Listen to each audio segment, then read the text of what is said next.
안녕하세요. 제 소개를 간단하게 하자면 지금은 40살을 훌쩍 넘긴 남자라면 치가 떨리는 여자입니다. 30대 후반, 젊다면 젊은 나이, 먹을 만큼 먹었다면 먹은 나이에 이혼을 하게 된 한의사이기도 하고요. 제가 살아온 인생을 아주 짧게나마 털어놓고 싶어서 이 채널을 찾게 되었습니다. 여기엔 저처럼 파란만장한 결혼 생활 혹은 결혼 준비를 하셨던 분들이 많더라고요. 공감이 되기도 하고 제 이야기도 만만치 않은 터라 이렇게 찾아와 익명의 힘을 빌려 썰을 풀어봅니다. 다시 생각해도 황당하고 어이없고 화딱지가 치미는 이야기지만 속 시원하게 한번 털어보겠습니다. 제 이야기는 실패한 첫 결혼부터 시작해보겠습니다. 전 남편은 정형외과 의사였고 주변 지인의 소개팅으로 만나게 되었습니다. 이러나 저러나 의사들끼리의 만남이라고 주변에서도 부러워했고 양가에서도 저희를 축복해 주셨어요. 결혼할 때까지만 해도 서로의 직업을 존중하고 서로를 배려하며 잘 화합하고 지냈다고 생각했습니다.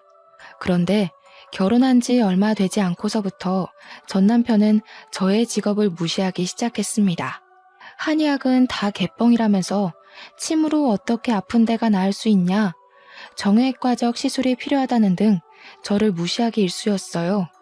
한의사가 바빠봐야 탕약은 다려주는 사람이 따로 있고 침술이나 몇 번 놔주면 끝인데 왜 밥을 차릴 시간이 없냐면서 저에게 짜증을 냈습니다. 아니, 저도 의학을 공부한 의사입니다. 그런데 양약을 다루지 않는다고 해서 저를 그렇게 무시할 필요가 있었을까요? 나중에는 저에게 한의원을 그만두고 집에서 본인 일을 내조하라고 하더군요. 개인 병원을 개원하고 싶은데 마땅한 자리가 없다며 장사가 잘 되고 있는 제 한의원 자리를 빼달라는 것이었습니다. 저도 나름 남편만큼이나 돈을 벌고 있었고 제 일에 자부심이 있었기 때문에 전 남편에게 절대로 그 요구를 들어줄 수 없다고 못 박았습니다. 게다가 그 자리가 부모님 아시는 분의 건물 자리였기 때문에 제가 한의원을 빼고 남편의 병원이 들어오면 부모님께서 면이 살지 않을 수도 있었고요. 제가 계속 버팅기니까 시댁에서도 저를 괴롭히기 시작한 거였죠.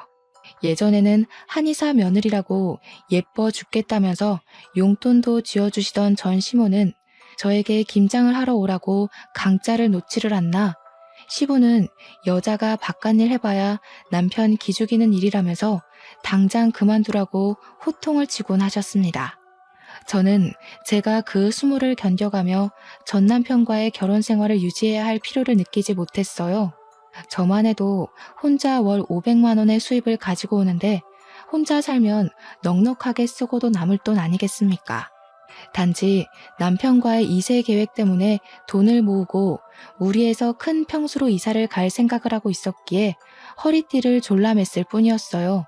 시댁 식구들은 저에게 한의학이라고 해봐야 풀 몇 개 다려놓고 돈 받아가는 거 아니냐면서 진정한 의사는 양약 의사라고 했습니다. 그러면서도 매 계절마다 한약을 공짜로 받아가고 저에게 공진단을 내놓으라고 협박을 하셨죠. 제가 돈 좀 벌고 바쁘다는 핑계로 사실은 남편과의 결혼 생활이 한멸나서이긴 했지만 아이를 가질 생각을 하지 않으니까 더욱더 압박이 들어왔습니다. 제가 남몰래 피임약을 복용하고 있었거든요. 결혼하고 나서부터 쭉 제 일도 그렇고 남편과 얼마나 더 살 수 있을지 기약이 없었기 때문에 나름 저를 보호하고자 하는 마음에서 시작한 피임이었어요. 그런데 그걸 시모가 알게 되었고 그때부터 저는 시댁에서 대역죄인 취급을 받아야만 했습니다. 시부는 저에게 가정에 충실하지 않고 바깥일 한답시고 싸돌아다니니까 애가 생기지 않는 거라며 저를 무시하셨어요. 전 남편과의 오해의 골은 점점 깊어지고 소리를 지르며 싸우는 날이 많아졌습니다. 제가 정말 전 남편 이야기를 하자면 밑도 끝도 없이 이야기를 할 수도 있어요. 저는 결국 결혼 6년 만에 두 손 두 발을 다 놓게 되었습니다. 제가 이혼하자고 울고불고 매달렸고 전 남편은 냉큼 도장을 찍어주었습니다.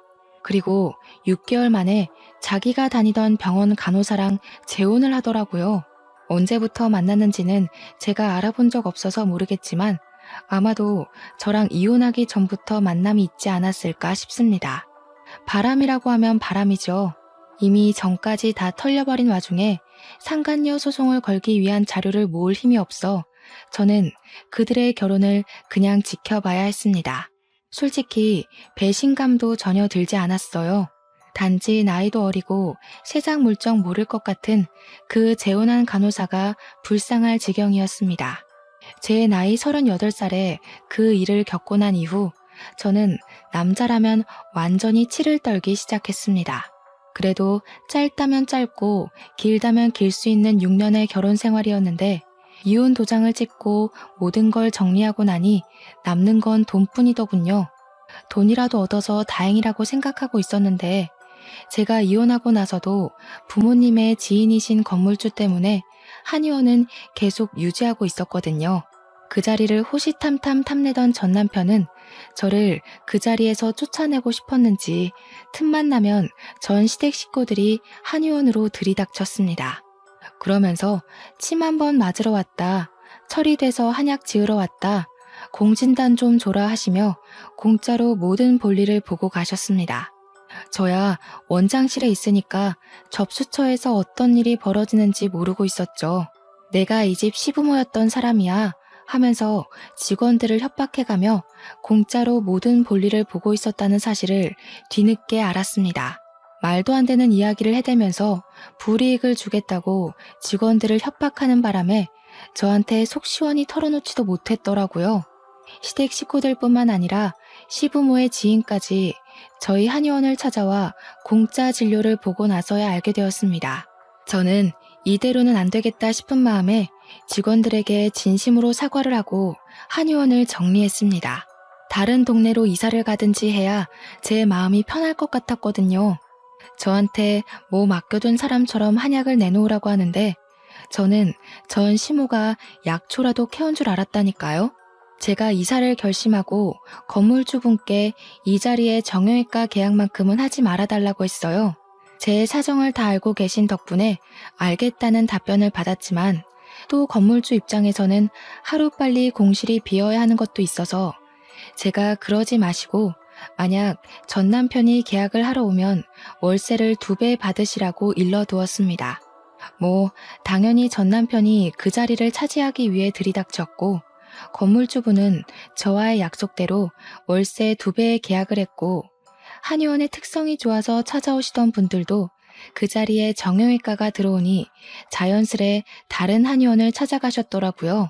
파리만 날리다가 잔뜩 월세만 밀리고 쫓겨났다고 들었습니다.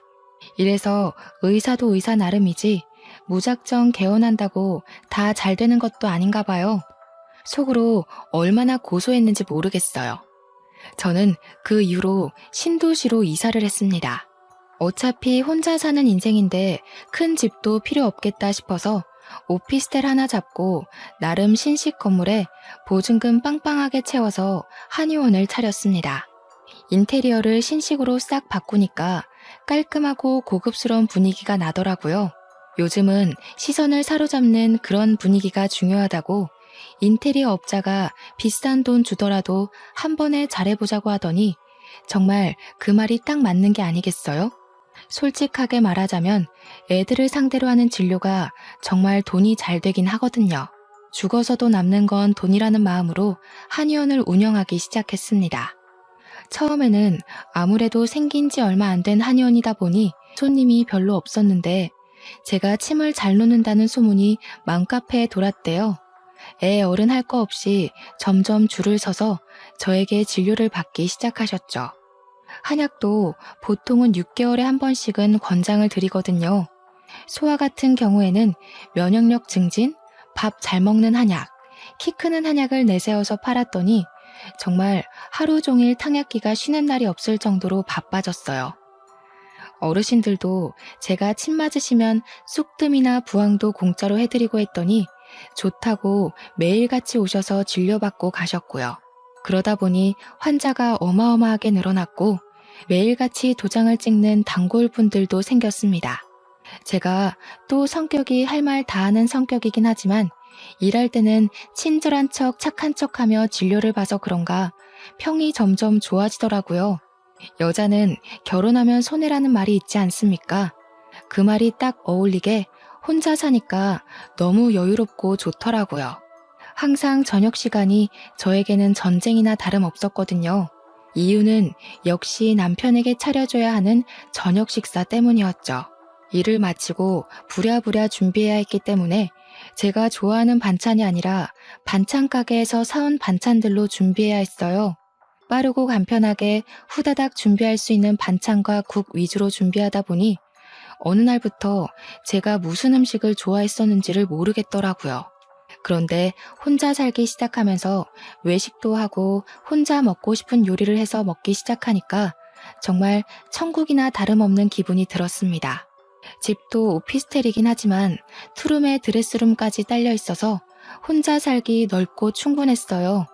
우리 부모님만 전 남편이 재혼했다는 소식을 뒤늦게 접하시고는 저에게 제가 뭐가 못난 게 있어서 혼자 궁상을 떠냐고 하셨습니다. 은근히 전 남편이 재혼하고 저는 혼자 산다는 게 지는 느낌이 드셨나 봐요. 선자리를 막 들이미시더라고요. 몇 번 속아서 혹시 부모님의 애원에 선자리에 나가보긴 했는데 영 마음이 내키지 않고 불편했습니다. 여러분, 자만추라는 말 아세요? 자연스러운 만남 추구라는 요즘 애들이 쓰는 말이래요. 근데 저는 그 말이 가슴에 콕 박히더라고요.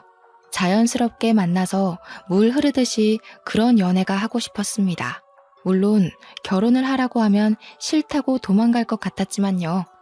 아무튼 선자리를 4번 정도 나갔을 때 도저히 안 되겠다 싶어서 그 뒤로는 부모님이 들이미는 선자리를 피해 다녔어요. 한의원에 몰두해서 운영하고 있었던 와중에 문득 그런 생각이 드는 게 아니겠어요? 제가 너무 햇볕을 안 보고 사는 것 같은 거예요. 한의원 건물 창가에서 바깥을 내려다보는데 너무 날씨가 화창하고 좋아 보이더라고요. 창문으로 맞는 공기의 냄새가 아니라 바깥에 나가서 온몸으로 그 공기를 물씬 느끼고 싶었습니다. 하루 종일 한의원에만 있으니까 한약 냄새만 나는 것 같고 몸에서도 약초의 향기가 나는 것 같고 그래서 혼자 달리기를 하기로 했어요. 요즘은 런데이라고 해서 달리기를 체크해주는 그런 핸드폰 앱도 있더라고요. 새로 이사온 집이 신도시다 보니 공원이 잘 되어 있는 편이어서 괜찮겠다 싶은 마음에 공원으로 달리기를 하러 다녔습니다. 매일 저녁 8시에서 9시까지 1시간을 아무 생각 없이 실컷 달리다 보니 기분이 좋아지더군요. 매일을 반복해서 하고 있는데 저와 같은 시간에 자전거를 타는 한 남자가 있었습니다. 어차피 공원 한 바퀴를 도는 코스라 매번 비슷한 시간에 움직이다 보니 보고 싶지 않아도 보게 되는 사람이었어요. 하루는 달리다가 제가 문득 공원 가운데 있는 호수가 달빛에 반사되는 게 아름다워서 슬쩍 멈춰 사진을 찍으려고 했습니다. 그런데 그분이 제 뒤에 바짝 붙어서 자전거를 타고 계셨었나 봐요. 제가 갑자기 멈추니까 브레이크를 급하게 잡으셨는데 부딪힐 것 같았는지 핸들을 옆으로 확 틀어버리시다가 넘어지신 거예요. 저도 놀래서 괜찮으시냐고 달려가니 괜찮다고는 하시는데 무릎도 까지고 손목이 벌겋게 부어오르기 시작하시더라고요. 남자분도 손목이 아프신지 다른 손으로 만져보시는데 딱 봐도 부어오르는 게 손목을 삔 것 같았습니다. 제가 슬쩍 양해를 구하고 만져봤는데 뼈를 다친 건 아닌 듯 싶었지만 열감이 슬슬 올라오더라고요. 너무나도 죄송한 마음에 명함을 찾는데 운동하러 나온다고 아무것도 들고 나오지 않아서 어찌해야 되나 고민했습니다. 그래서 제가 저희 한의원 위치를 대충 설명을 해드리고 거기 운영하는 한의사다 손목을 치료받으러 오셨으면 좋겠다고 했습니다. 그러면서 처음으로 눈을 마주치게 되었는데 세상에 생긴 게 완전 조각 미남인 거예요. 얼굴이 달빛에 은은하게 반사가 되어서 반쪽은 딱 그림자가 지는데 콧날이 얼마나 오똑한지 저도 모르게 멍하게 얼굴만 보게 되더라고요. 거기다가 자전거를 오래 타셔서 그런가 몸에 지방 덩어리가 하나도 없는 게 몸매도 탄탄하고 허벅지는 정말 축구선수 저리 가라더군요. 저한테 멋쩍게 웃으시면서 아, 한의사님이셨구나 하시며 오늘은 가봐야겠다고 다음에 한의원에 한번 들리겠다고 하셨습니다. 무릎만 까진 줄 알았더니 팔꿈치에서도 피가 줄줄 흐르길래 제가 잠시만 기다려주세요 하고 편의점에 가서 간이 구급상자를 사왔어요. 팔 소독도 해드리고 무릎에도 약 발라드리고 밴드까지 꼼꼼하게 붙여서 죄송하다고 다시 한번 사과를 드렸습니다. 괜찮다고는 하시는데 제가 사진 찍겠다고 주책만 안 떨었어도 이런 일은 없었잖아요. 꼭 한의원에 들러주셨으면 좋겠다고 고개 숙여 인사하고는 집으로 돌아왔습니다. 그런데 그날 밤부터 출근해서까지도 내내 신경이 쓰이는 거예요. 그 잘생긴 얼굴과 탄탄한 몸까지 하나하나 너무 제 스타일이었어요. 이게 바로 자연스러운 만남 추구인가 싶기도 했고요. 근데 제 나이가 벌써 42인 상태였는데 기분은 저보다 연배가 조금 있어 보였거든요. 그 나이가 되도록 혼자일 리가 없잖아요. 애가 있어도 셋은 있겠다 싶었죠. 그래서 마음 한편으로는 괜히 김칫국 마셨다가 다시 뱉어내고 마셨다가 뱉어내고 하고 있었습니다. 마음을 비우고 내원하신 환자분들 진료를 보는데 그분이 딱 진료실로 들어오는 게 아니겠어요? 어색하게 침을 좀 맞을 수 있을까요? 하시면서 들어오는데 이게 무슨 일인가 싶었습니다. 물론 제가 꼭 와달라고 했지만 진짜 오실 줄은 몰랐거든요. 당장 해드리겠다고 하고 온열 찜질에 쑥뜸에 해드릴 수 있는 처치는 다 해드렸어요. 진료를 보면서 환자 초진 차트를 보는데 저보다 4살 연상이시더라고요. 그때 딱 김이 팍 샜죠. 4살 차이는 궁합도 안 본다지만 제 나이가 벌써 42인데 저분은 대학생 아들이 있어도 이상하지 않을 나이였으니까요. 저는 친절한 한의사의 모습으로 환자분을 대했고 진료가 끝나고 얼마냐고 접수처에서 이야기를 하고 계시길래 제가 그냥 가시라고 했습니다. 이미 직원들에게도 다 이야기를 해뒀던 터라 부담 갖지 마시고 가시라 했더니 저보고 딱 그러시는 겁니다. 앞으로도 계속 와서 진료를 받고 싶으니까 정당한 값을 치르게 해달라고요. 한참을 저 때문에 다치셨으니 다 나을 때까지 공짜로 해드리겠다. 그분은 손목 나아도 계속 오고 싶으니 돈을 받아달라.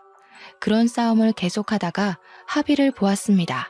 10번만 공짜로 해드리겠다고요. 저한테 5번만 공짜로 받겠다고 끝까지 그러시는 거 10번 안 채우시면 안 된다고 못을 박았습니다. 그 뒤로 진짜 매일같이 와서 침 맞고 치료받고 하시는 거예요. 딱 10번 채우고 나서는 11번째부터 웃으면서 카드를 내미시는데 돈을 안 받을 수가 없겠더라고요. 저한테 한약도 짓고 싶다고 이야기를 하시길래 진맥을 짚어보았어요. 그러고는 이렇게 저렇게 하시면 좋겠다고 추천을 드리면서 은근히 저도 떠봤죠. 와이프분이나 자식들 한약은 안 지으세요? 하고요. 제가 생각해도 너무 똑똑한 질문이었다고 생각합니다. 그러니까 저한테 설핏 웃으면서 저 아직 미혼입니다 하시는 게 아니겠어요. 제 얼굴에서 진짜 밝은 웃음이 티가 났을지도 몰라요. 속으로 유레카를 외쳤거든요. 그 뒤로 제가 진짜 홀라당 넘어가서 머릿속에 이 남자는 미혼이다 미혼이다 이 생각밖에 없었어요. 그 뒤로 그분은 일주일에 2-3번은 저희 한의원에 와서 치료를 받으셨고 저녁에는 같이 달리기를 했어요. 자전거를 타는 게 시원하고 기분 좋다고 하시더니 제가 자전거를 못 탄다고 하자마자 자전거를 두고 나오시는 거예요. 저랑 속도를 맞춰서 같이 달려주시는데 진짜 20대에도 못 느껴본 설렘과 몽글거림이 가슴속에 콕 박혀서 떠나질 않더라고요. 이렇게 계속 뜨뜨미지근하게 지내니까 저도 이 남자가 점점 더 궁금해지기 시작했어요. 은근히 무슨 일을 하시길래 낮에도 침을 맞으러 오시냐고 물어보니까 자기는 재무관리사라고 하더라고요. 재무관리사라고 하면 주식이나 투자 이런 거 생각하지 않겠어요? 직업까지도 너무 멋있는 거죠. 제가 멋있다고 하니까 한의사가 더 멋있는 직업 아니냐고 하는 거예요. 여성이 전문적인 직업을 가지고 있는 게 훨씬 가치 있는 거라고 말을 해주는데 순간 울컥하더라고요. 전 남편이 저를 얼마나 무시했었는지 막 그때 기억이 나면서 제 가치를 알아준다는 게 너무 행복했어요. 그래서 저도 모르게 제 전 남편이 이런 마인드였으면 참 좋았을 텐데 하고 말했습니다. 그랬더니 저한테 이혼을 하셨냐고 물어보더라고요. 숨길 것도 아니니 이혼했다고 이야기를 했죠. 몇 년 전에 했고 미련 있는 건 절대 아니라고 덧붙이니 저에게 안도의 한숨을 내쉬며 다행이래요. 기혼일까봐 조마조마했다고 하는 겁니다. 그게 무슨 소리일까 싶어서 왜 기혼일까봐 조마조마해요? 하니 저에게 다이렉트로 숨기지 않고 딱 이야기하더라고요. 제가 한의사님한테 관심이 있습니다. 이렇게요. 고백도 어쩜 남자답게 그렇게 멋있게 하는지 저 정말 한눈에 뿅 가버렸잖아요. 그 뒤로 우리는 매일같이 달리고 숨을 고르는 시간 동안 참 많은 이야기를 나누었습니다. 학교는 어디를 나왔는지, 어느 동네에서 유년 시절을 보냈는지, 학창 시절을 어떻게 보냈는지 그런 이야기들요.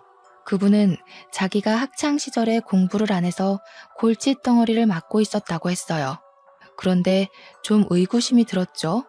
재무관리사라면 똑똑해야 하는 거 아닌가 싶어서요. 그러니 그렇게 대단한 건 아니라고 겸손을 떨더라고요. 그러면서 자기는 아직 미혼이라고 했습니다. 저야 이미 환자 차트를 보고 있었지만 모르는 척하면서 이렇게 멋있고 잘났는데 왜 미혼이냐고 물어봤어요. 그랬더니 제 눈을 진하게 바라보면서 저를 만나기 위해 아직 미혼이었던 것 같다고 하는 거예요. 그날부터 저희는 정말 정식으로 사귀기로 했습니다. 근데 원래 사귀면 서로의 집도 오가고 집에서 데이트하면서 같이 밤도 새우고 하는 맛이 있어야 하지 않겠어요? 멀끔하게 생겼지만 집안이 개판이면 실망스러울 것 같기도 하고 아무래도 나이도 있고 재혼 각을 재다 보니 성향이 잘 맞는 사람을 만나고 싶었단 말이죠. 전 남편은 항상 양말을 뒤집어서 벗어두는 나쁜 놈이었거든요. 그래서 이번에는 미리미리 파악해서 그런 성향까지 잘 맞는 사람을 만나고 싶었습니다. 사귀기 시작한 지 얼마 안 돼서는 부담스러워서 집에 초대를 안 했나 싶었는데 시간이 지나도 집에 저를 초대하질 않더라고요. 그래서 제가 대놓고 이야기를 했습니다.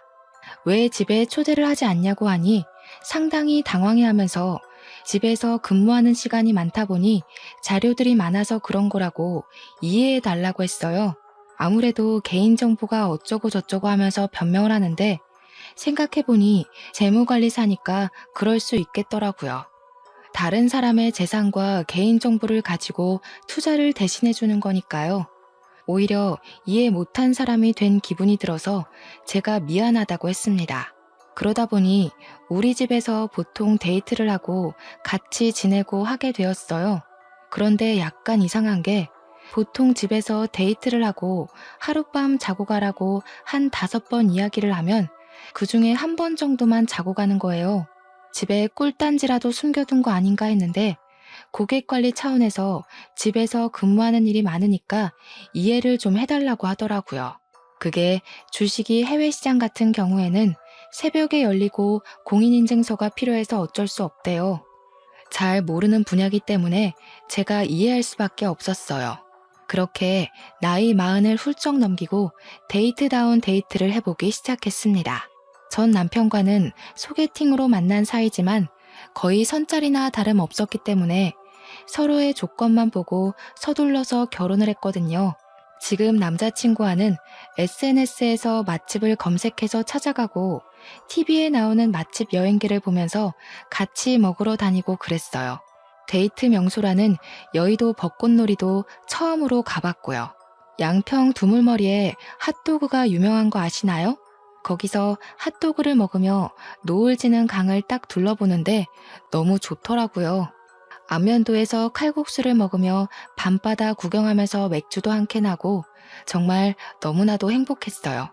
그렇게 행복한 마음이 지속되니까 어느 날부터는 이 사람이랑 평생을 함께하고 싶다는 생각이 머릿속을 지배하더라고요. 이 사람의 손을 꼭 잡고 있는 날이면 그 시간이 멈췄으면 좋겠다 싶을 정도로 사랑의 온기가 느껴졌습니다. 시간이 흐를수록 저의 마음은 깊어지는데 이상하게도 저에게 프로포즈를 할 생각이 없는 것 같더라고요. 그래서 제가 먼저 용기를 내서 프로포즈를 했습니다. 남자만 프로포즈 하라는 법은 없잖아요. 제가 프로포즈를 하니까 조금 당황해하는 듯 하더니 한숨을 깊게 내쉬고는 저에게 시간을 줄 수 있냐고 했습니다. 저는 무슨 일인가 싶었어요. 하지만 제대로 정확한 이야기는 해주지 않고 정리할 게 조금 있다고 기다려달라고 했습니다. 저는 인내심을 가지고 기다렸어요. 하지만 한 달이 흘러도 저에게 이렇다 저렇다 말이 없는 거예요. 그래서 제가 다시 한번 물어봤죠. 무슨 일이길래 기다려달라는 말 이후에 아무런 말이 없냐고요. 혹시라도 제가 싫어진 건 아닌지 그런 의중을 정확하게 알고 싶었습니다. 그랬더니 그제야 솔직하게 이야기를 하더군요. 사실은 예비 신랑네 부모님께서 좀 힘들게 살고 계신다고 했습니다. 저는 약간 의문이었죠. 제가 한의사로 돈 많이 벌고 있는데 그게 무슨 상관일까 싶었습니다. 그래서 매달 얼마씩 들여야 하냐고 물어보니 매달 80만 원씩 드리고 있대요. 그거야 뭐 둘이 벌어서 충분히 드릴 수 있는 금액 아닌가 싶었고, 또 예비 신랑 직업이 재무관리사인데 월 80만 원이 부담되어서 저와의 결혼을 미뤘다는 게 이해하기 어렵긴 했어요. 그래서 저는 그런 문제는 별거 아니다, 결혼 준비하자고 이야기를 했습니다. 우리 집에 먼저 인사를 드리러 갔으면 좋겠다고 이야기를 하니까 또 한숨을 쉬면서 할 이야기가 남았다는 거예요. 이번에는 또 무슨 소리를 할지 걱정도 좀 되고, 그래서 솔직히 다 털어놔 보라고 이야기했어요. 숨기려고 숨긴 건 아니었다고 하면서 머뭇대는데 자기가 사실은 허울 좋은 재무관리사지 사실은 보험팔이나 다름없다는 겁니다. 저 완전 머리가 띵해지는 거예요. 물론 보험 설계사를 비하하는 건 아니지만 재무관리사랑 보험 설계사는 완전히 다른 직종이잖아요. 그래서 제가 그거는 작정하고 속인 게 아니냐고 했더니 요즘은 보험팔이도 뭐 재테크의 일종이라고 하면서 재무관리사라고 이야기를 한다는 겁니다. 말도 안 되는 궤변이라는 생각이 들면서도 이 사람이 나에게 잘 보이고 싶어서 이런 거짓말을 했구나 하는 생각이 들었어요. 한마디로 콩깍지가 제대로 쓰여서 눈 가리고 아웅한 셈이죠. 보험을 파느라 돈을 많이 못 벌어서 매달 부모님께 드리는 80만 원이 부담이 될 수도 있었구나 싶었습니다. 근데 제가 사는 집만 해도 둘이 살기 어렵지 않기도 하고, 그래서 예비 신랑의 집을 정리하고 시댁 살림에 보태라고 하면 되지 않을까 싶었어요. 예비 신랑에게도 제 생각을 이야기하니 쉽지 않은 일이라며 조금 더 고민을 해보겠다고 했습니다. 그래서 저희 집은 일단 넘어가고 시댁부터 인사를 드리러 가기로 했단 말이에요. 여기가 부모님 사는 집이라고 저를 데리고 들어갔는데 진짜 이곳에서 사람이 살 수 있나 싶었습니다. 키키한 냄새는 물론이고 곰팡이가 가득 피어있는 벽지를 보는 순간 여기서 밥이 넘어가겠나 싶었습니다. 외관도 정말 낡은 빌라이긴 했지만 집 안이 더 문제였어요. 정말 바퀴벌레가 득식을 할 것 같은 느낌 아시나요? 그런데 예비 시부모님의 눈빛 또한 저를 보는데 약간 불편해하시는 느낌이 들었습니다. 그래도 아들이랑 결혼하겠다고 찾아온 여자인데 저에게 끝까지 존대를 하시면서 불편해한다는 느낌을 팍팍 주셨어요. 제가 편하게 해달라고 부탁을 드렸는데도 아니에요 아가씨 하면서 예비 며느리라는 칭호도 붙이지 않으시더라고요. 일단 앉아서 편히 쉬라고 하는데 앉아있기도 뭐한 장판에 쭈그리고 멍 때리고 있었습니다. 근데 예비 신랑만 쓱 부르더니 방음도 안 되는 방에서 무슨 이야기를 막 하시는 거예요. 궁금해서 슬쩍 집중해서 엿들어 보니 저 아가씨한테 말은 다 했냐? 다 알고 있는 거 맞냐? 이런 이야기를 하시더라고요. 나중에 예비 신랑에게 물어보니 그냥 집안 사정에 대해 이야기를 나눈 거라고 솔직하게 다 이야기했다고 말하더군요. 그런데 왜 저를 불편하게 생각하시는지 잘 모르겠더라고요. 아무래도 제 직업이 한의사라 너무 기운 결혼이라고 생각해서 그러시나 싶었죠. 예비 신랑도 저한테 자기는 너무 볼품없는데 제가 너무 잘나서 그런 거라고 했거든요. 저희 집에 인사를 드리러 가서는 예비 신랑이 정말 싹싹하게 예의 바르게 굴었어요. 저희 부모님이 원래 제 재혼을 엄청 기다려왔다고 했었잖아요. 저에게 선자리도 막 들이미시고요. 그런데 부모님이 보시기에도 예비 신랑이 저에 비해 너무 볼품없다고 생각하셨는지 별로 탐탁지 않아 하셨어요. 저한테 뭐가 부족해서 저렇게 별 볼 일 없는 남자를 만나냐고 해서 한참을 싸우다가 저도 곰곰이 생각을 해봤죠. 우리 부모님까지 그러니까 슬슬 저도 제가 보는 눈이 영 바닥인가 하는 생각이 들었거든요. 일단 양가 부모님을 각자 만나고 소개도 했으니 상견례를 하자고 이야기를 했습니다. 근데 예비 신랑이 자꾸 날짜를 미루는 게 아니겠어요? 아직 예비 시부모님이 마음의 준비가 안 됐다고 하면서 차일피일 기약 없이 미루는 거예요. 인사까지 다 드린 마당에 준비가 안 됐다는 게 무슨 소리냐고 저도 점점 예비 신랑과 다투는 날이 많아졌어요. 그러니 예비 신랑도 자기를 믿고 조금만 기다려 달라면서 제가 너무 부담스럽다고 하셨다는 겁니다. 그런데 그때까지도 웃긴 사실이 뭔지 아세요? 정작 저는 예비 신랑이 혼자 살고 있는 집에 가본 적이 없었다는 겁니다. 저도 속으로 완전히 결단을 내렸습니다. 더는 미뤄서는 안 될 일이라고 생각을 했고 서로의 생활 습관을 정확하게 알아야 한다고 생각했죠. 전 남편과의 한 번 실패가 있었기 때문에 두 번 실패하고 싶지 않았어요. 자꾸 저한테 숨기려고만 하니까 도대체 집안 꼬락서니가 어떻길래 방문을 못하게 하나 싶었고요. 그래서 안 된다는 걸 알지만 제 환자 진료 차트에 나와 있는 집 주소를 확인했습니다. 불시에 방문했는데 설마 집 앞에서 내쫓진 않겠지 싶어서 말이죠. 그게 제 인생의 가장 중요한 전환점이 될 거라고는 그때까지 생각도 못했네요. 정보에 써져 있는 집으로 찾아가서 다짜고짜 벨을 눌렀습니다. 평소에 예비 신랑이 보험을 계약할 일이 없으면 집에 있다는 걸 미리 듣고 알고 있었기에 용기를 낸 거죠. 불시에 딱 찾아가서 벨을 눌렀는데 누구세요? 하면서 현관문을 열고 나오는 사람이 젊은 남자인 거예요. 저는 너무나도 당황했죠. 설마 진료 차트에 있는 주소까지 속인 건가 싶었거든요. 도대체 어떤 삶을 살기에 처음부터 끝까지 거짓으로 저를 대할 수 있는 건가 순간 만감이 교차했어요. 혹시 나를 사랑한다고 했던 그 모든 것이 거짓이었나? 하는 생각도 들고요.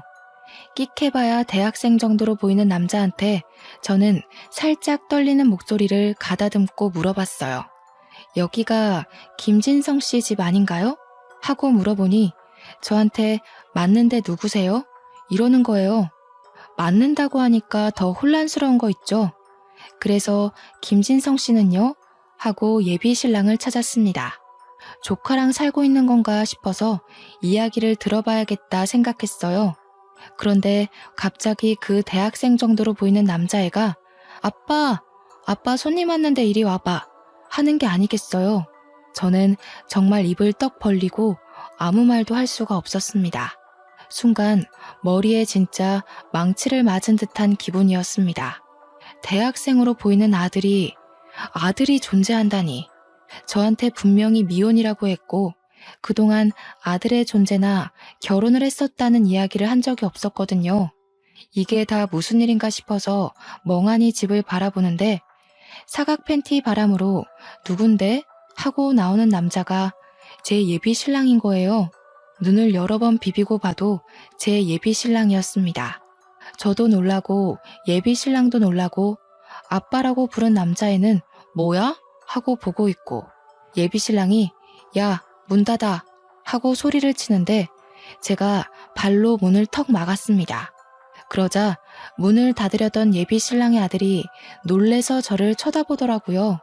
저는 문을 못 닫게 막고는 그 앞에서 배신감에 가득 찬 얼굴로 버티고 서 있었어요. 그러니까 글쎄 웬 여자가 집에서 슬쩍 나오더니 누구세요? 이러는 거 아니겠어요? 그 꼴을 보고 저는 확신이 들었죠.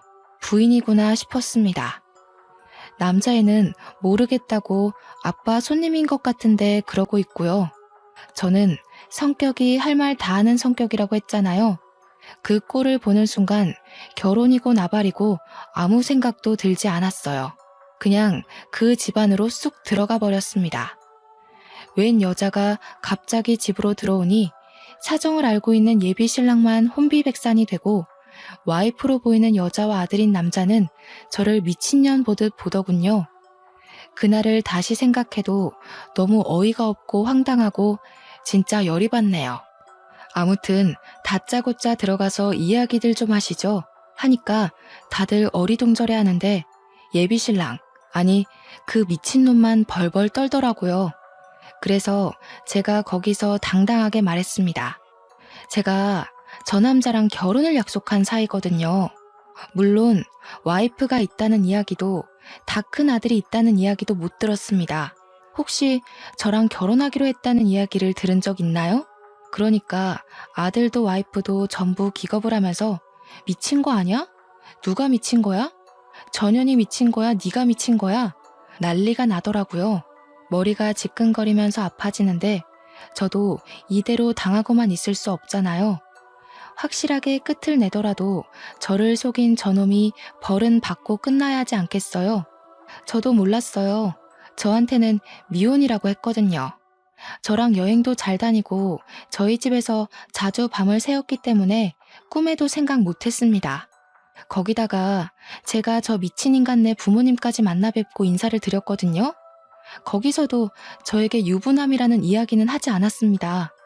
제가 정확하게 이야기를 하니까 와이프라는 사람은 분노에 벌벌 떨고 아들이라는 사람은 경멸의 눈초리로 저와 예비신랑을 쳐다보더군요. 저도 진짜 그 자리에서 정신력으로 버텼지 아니었으면 기절을 했을지도 모르겠네요. 그제야 이야기를 와이프가 풀어두는데 알고 보니 혼인신고는 하지 않은 사실혼 관계라고 하더군요. 저도 어이가 없어서 사실혼에 애까지 두고 사냐고 그게 뭐냐고 물어보니까 여자가 자기네 나라에서는 그렇게 산다는 게 아니겠어요? 자세히 보니까 조금 이국적으로 생긴 것 같길래 어디 나라에서 왔냐고 물으니 프랑스 혼혈이라고 하더군요. 프랑스에서는 혼인신고 같은 거 안 하고 사실혼을 다 인정한대요. 알고 보니 예비 신랑이 프랑스에 배낭여행을 갔을 때 첫눈에 반한 여자를 보쌈하듯 데리고 온 거라고 했어요. 두 번째 만남에 뱃속에 이미 새 생명을 잉태해버려서 한국으로 데리고 온 거라고 하더군요. 아무래도 친정이 프랑스라서 아들이랑 같이 왔다 갔다 하는 사이에 바람을 피운 것 같다고 했습니다. 시부모도 자기가 프랑스 혼혈이라서 싫어했다면서 자기가 다다음 주에 프랑스로 잠시 또 떠나 있는데 그동안 일을 진행하려고 한 것 같대요. 저한테 측은한 얼굴을 하며 똥 밟으셨네요 하는데 이 여자도 평범한 여자는 아니구나 싶었습니다. 아들은 예비 신랑 보면서 미친 거 아니냐고 화를 씩씩 내지 와이프는 저보고 똥 밟은 거라고 하지. 가운데서 머리가 터지는 줄 알았습니다. 그래서 제가 화를 참지 못하고 큰 소리를 내면서 말했죠. 야, 너도 뚫린 입이 있으면 말을 해봐. 이게 다 어떤 상황인지. 도대체 나랑 뭘 어쩌려고 그런 건지 말을 해보라고. 그러니까 그제야 세 명의 눈초리를 견디지 못하고 우물쭈물 입을 열더군요. 매달 80만 원의 양육비를 주면 다 해결될 거라고 생각했다면서 자기도 이렇게 아등바등 돈 버는 거에 눈돌아 사는 게 힘들었대요. 이 현실이 너무 싫고 지겨워서 조강지쳐버리고 저랑 결혼을 해버릴 생각으로 일을 꾸몄다고 했습니다. 도대체 저는 무슨 죄가 있어서 이런 남자를 만나게 된 걸까요? 제 생각은 하나도 하지 않고 본인 사는 게 척박해서 한의사인 저를 만나 팔자를 피고 싶었다는 게 그게 사람이 할 말인가요? 그러면서 예비 신랑이 지 와이프한테 오히려 소리를 막 지르더군요. 야, 내가 보험 팔면서 하루 벌어 하루 먹고 사는 처지에 네 비행기 값 대느라 얼마나 힘든 줄 알아? 나도 그 돈 모아서 여행 가고 싶고 비싼 옷 사입고 싶거든? 그것도 못 벌면서 나한테 같이 살자고 한국에 데려온 네가 더 양심 없는 거 아니야? 거기다가 바람을 피우고도 이렇게 당당해 네가? 갑자기 둘이 싸우기 시작하는데 저는 도대체 여기서 뭘 하고 있는 건가 싶었습니다. 그래도 마음에 남아있는 수상쩍음을 풀어보고자 여기까지 찾아온 게 신의 한 수라고 생각했어요. 정말 조상님이 도와서 제가 이 사기꾼에게 더 넘어가지 않고 일을 멈출 수 있게 된 거라고 믿게 되었습니다. 만약 그날 제가 집에 찾아가지 않고 덜컥 혼인신고를 했다면 어떤 일이 벌어졌을까요? 상상도 하고 싶지 않습니다, 정말. 그렇게 부부싸움하는 걸 한참 동안 어이없이 바라보고 있는데 아들이라는 놈이 이만 갑옷이라고 하는 겁니다. 근데 저도 점점 열이 뻗치고 이대로는 가만히 가서는 안 되겠다 싶은 생각이 들었어요.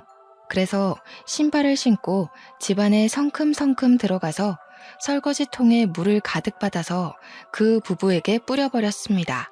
부부싸움하다가 물벼락을 맞고는 저를 빤히 쳐다보는데 진짜 두 눈을 찌르고 싶더군요. 야, 이 사기꾼 같은 년놈들아. 아주 끼리끼리 잘 만났다. 당신 혼인빙자 사기꾼으로 소송 걸 거니까 그런 줄 알아. 당신네 부모한테도 똑바로 전해. 정신 차리라고. 그래서 나한테 속인 거 다 말했냐? 솔직하게 말했냐? 뭐 그딴 이야기 한 거지? 그러니까 꿀먹은 벙어리가 돼서 눈알만 굴리더군요. 내 눈앞에 두 번 다시는 띄지 마라. 너 내가 아주 걷지도 못하게 만들어버릴 거니까. 아니, 누가 누구 보고 소송이래?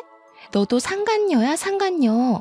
그래, 상간녀 소송 걸고 싶으면 한번 걸고 넘어져 봐.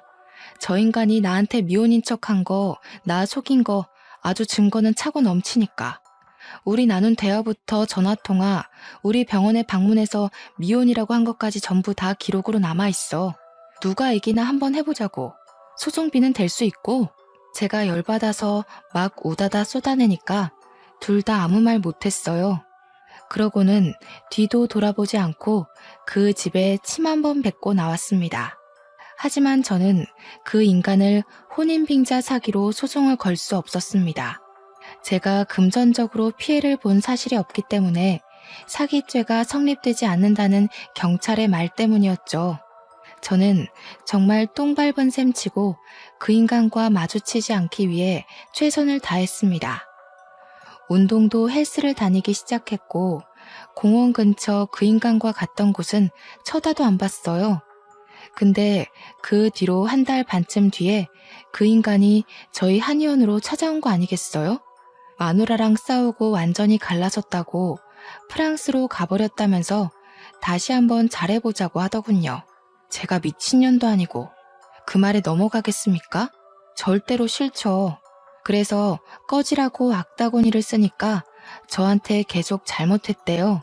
말로는 안 통할 것 같아서 탕약기에서 우리고 있던 한약재 찌꺼기를 그 인간에게 부어버렸습니다. 이게 무슨 냄새냐고 기겁을 하고 뒷걸음질 치는 그 인간에게 네 악취보다는 향기롭다고 당장 눈앞에서 꺼지라고 했죠.